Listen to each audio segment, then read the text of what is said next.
Hey, what's going on? My name's Jeff Carpenter with Ready Light Media. On this episode of Outside the Softbox, we're going to take a look at the high resolution mode on the Panasonic Lumix G9.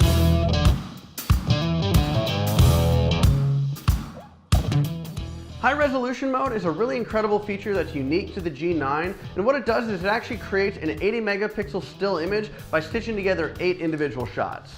This feature was really designed for stationary subjects, but since I'm a portrait photographer, I figured I would use it to try and shoot a headshot.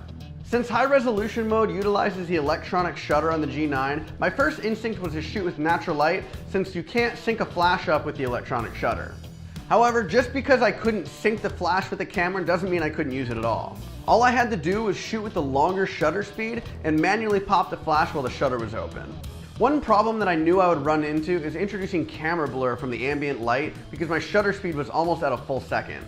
To make sure I was only exposing the image with the flash, I turned off all the ambient lights, which as you would imagine made it impossible for the camera to focus.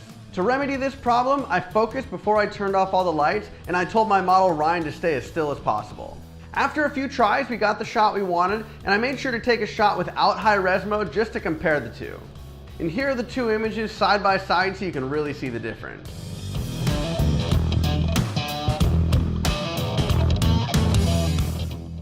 I hope you enjoyed this video, and if you want to see more videos like this, be sure to subscribe and follow Ready Light Media. And remember, don't be afraid to think outside the softbox.